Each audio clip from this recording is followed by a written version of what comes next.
এই যে এই মেশিনটা দেখতে পাচ্ছেন, এই মেশিনটায় প্রবলেম হচ্ছে। এই মেশিনে একদমই কিছু চলছে না, একদম পুরো পুরো ফুল ডেড হয়ে গেছে মেশিনটা।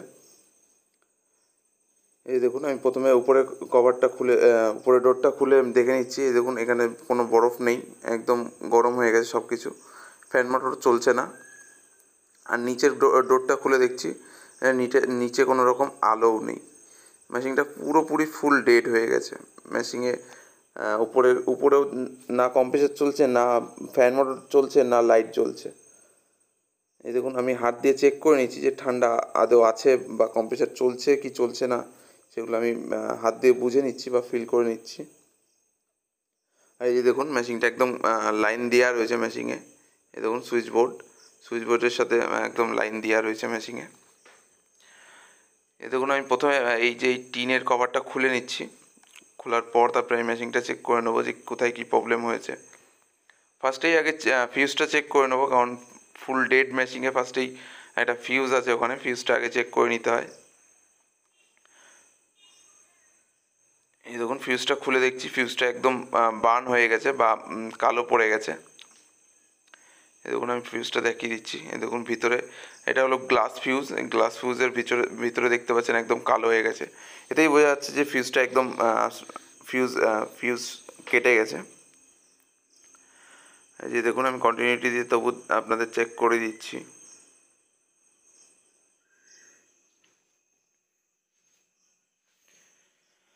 সো এবার ফিউজটা আমি লাগিয়ে দেবো। তার আগে আমি কম্প্রেসারটা চেক করে নিচ্ছি যে কম্প্রেসারটা কোনো কারণে শর্ট হয়ে গেছে কিনা। এই দেখুন, ফার্স্টেই আমি রিলে এলপিটা চেক করে নিচ্ছি যে রিলে এলপি ঠিক আছে কিনা। সো এই দেখুন, আমার এই কন্টিনিউটি টেস্টারটা খুবই ডিস্টার্ব করছিল, তাই আমি এই মাল্টিমিটার দিয়ে চেক করে নিচ্ছি। আপনারা ভালো করে জানেন আমি কন্টিনিউটি টেস্টার দিয়ে বেশি চেক করি, কারণ ওটাতে আমার খুব সুবিধা হয়। এই দেখুন, আমি শর্ট সার্কিটটাও চেক করে নিচ্ছি যে কোনোভাবে গ্রাউন্ড আর বডি হয়ে গেছে কিনা। এই দেখুন, আমি লাইনগুলোও চেক করে নিচ্ছি যে হাই অ্যাম্পস বা অন্য কোনো প্রবলেম আছে কিনা। সো দেখলাম কম্প্রেসারে কোনো রকম কোনো প্রবলেম নেই। তারপরে আমি হিটার আর থার্মাল ফিউজ সবই চেক করে নিয়েছি। ওটা আপনাদের দেখানো হয়নি। সো এই যে দেখুন, আমি ফিউজটা লাগিয়ে নিচ্ছি। এই ফিউজটা যদি আপনারা না বোঝেন কতটা মোটা তার দিতে হবে, সো আপনারা নতুন ফিউজই লাগানো বেশি প্রেফার করবেন বা নতুন ফিউজই লাগাবেন। যারা বোঝেন যে কতটার জন্য কতটা ফিউজ বা কতটা তার দিলে অসুবিধা হবে না, তারা অবশ্যই এরকমভাবে করতে পারেন, কোনো অসুবিধা নেই। এই যে দেখুন, আমি ফিউজটা করে নিচ্ছি।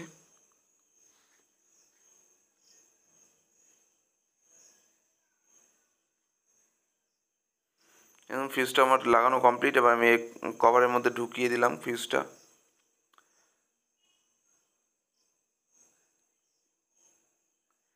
ফিউজটা আমি কানেক্ট করে দিয়েছি। এবার চালিয়ে দেখেছি ফিউজটা উড়ে গেছিলো, যার জন্য আমার আবারও সন্দেহ হলো। এবার লাস্ট একটা জিনিসই আছে, টাইমার, যেটা আমি একদমই চেক করিনি, কারণ টাইমার সচরাচর খারাপ হয় না বা শর্ট হয়ে যায় না। এই দেখুন, আমি মাল্টিমিটার দিয়ে প্রথমে চেক করে নিলাম, এখানে দেখলাম ঠিকঠাক রয়েছে। তারপরে আমি অন করেছিলাম, এই যে অন করে দেখেছি, কিন্তু মেশিনটা অন হয়নি, আবারও ফিউজ উড়ে গেছিলো। তার জন্য এই যে আমি টাইমারটা খুলে নিচ্ছি, টাইমারটা চেক করে নেবো যে টাইমারটা শর্ট হয়ে গেছে কিনা। এই ধরুন, আমি টাইমারটা খুলে নিয়েছি। টাইমারটা একদমই সিল প্যাক টাইপের করা, বা প্রথমে এখানে নাটগুলো খুলতে হবে, তারপরে প্লাস্টিকের ভেতর দিয়ে বের করে তারপরে টাইমারটা দেখতে পাবেন। আর এই দেখুন টাইমারটা টাইম ঘুরছে, কিন্তু ভেতর দিয়ে ইন্টার মানে ভেতরের দিক দিয়ে শর্ট হয়ে গেছে ভেতরে। এই দেখুন, আমি টাইমারটা খুলে নিলাম জ্যাক থেকে। এই দেখুন, টাইমারটা আমি চেক করে রেখেছি, প্রত্যেকটা টার্মিনালের সাথে শর্ট হয়ে গেছে। সো এই টাইমারটা চেঞ্জ করে দিচ্ছি আমি। এই দেখুন, নতুন টাইমার, একদমই নতুন, এবং সেম কোম্পানির সেম টাইমার আমি আবার নতুন লাগিয়ে দিলাম। এবার মেশিনটা অন করে দেখবো মেশিনটা চলছে কি না। এই দেখুন, টাইমার লাগানো কমপ্লিট। এবার মেশিনটা অন করে দিচ্ছি। এই দেখুন, মেশিনটা অন করে দিচ্ছে।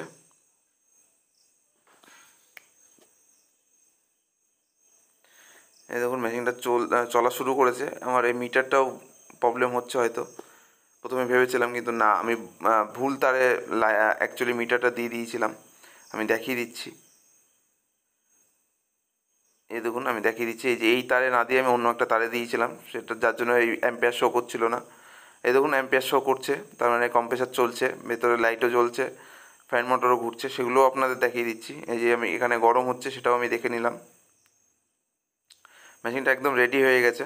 এই যে দেখুন আমি উপরের ডোরটা খুলে দেখে দিচ্ছি। এই দেখুন ফ্যান মোটর একদম চলছে, একদম ঠান্ডা হাওয়া ফেলছে। এবার দেখুন নিচেরটা খুললে আপনারা দেখতে পাবেন লাইট জ্বলছে। এই যে দেখুন, আশা করছি আপনারা বুঝতে পারছেন মেশিনটা একদম ঠান্ডা করা শুরু হয়ে গেছে। আর এই দেখুন এই ফুঁকো দিয়ে হলো এই যে নিচের যে ডোরটা আছে বা নিচের র্যাক, পুরো রুমটা এই ফুঁকো দিয়ে হাওয়ার যেটা আসে সেটা দিয়েই ঠান্ডা হয়। আপনারা যারা জানেন তো জানেন। এই দেখুন আমি আবার টাইমারটা সুন্দর করে আবার যেরকম ছিল সেরকমভাবে লাগিয়ে দিচ্ছি।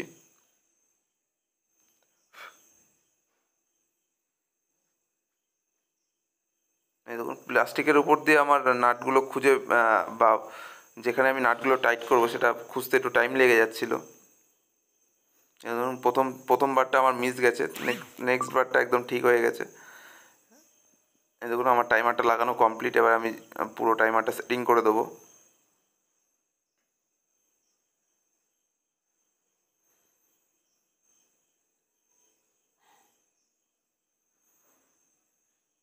এই দেখুন আমি টাইমারটা আর এই উপরের কম্প্রেসার যে উপরের কভারটা সেটাও আমি লাগিয়ে দিলাম। লাগিয়ে দিয়ে এবার এই টিনের কভারটা লাগিয়ে দেবো। লাগিয়ে দেওয়ার পরে আমি মেশিনটা জায়গা মতো ফিট করে অন করে দেবো। এই দেখুন টিনের কভারটা আমার লাগানো কমপ্লিট হয়ে গেছে। এই দেখুন আমি মেশিনটা জায়গা মতো ফিট করে এবার অন করে দিয়েছি। অন করে এবার আবারও আমি চেক করে নেবো যে ঠান্ডা হাওয়া হচ্ছে, ঠান্ডা করছে বা মেশিনটা ঠান্ডা অফ করে দিয়েছে বা অন্য কোনো প্রবলেম আর আছে কি না সেটা আমি কিছুক্ষণ দাঁড়িয়ে চেক করে নেবো। দেখুন কিছুক্ষণ দাঁড়ানোর পর বা বসার পর আমি মেশিনটা চেক করে নিচ্ছি। উপরেও ঠান্ডা হচ্ছে, উপরে চিল ঠান্ডা হাওয়া ফ্যান ফেলছে, আর নিচের দিকেও ঠান্ডা হওয়া শুরু হয়ে গেছে। যে মেশিনটা একদম রেডি হয়ে গেছে, মেশিনে কোনো রকম কোনো প্রবলেম নেই। Thank you.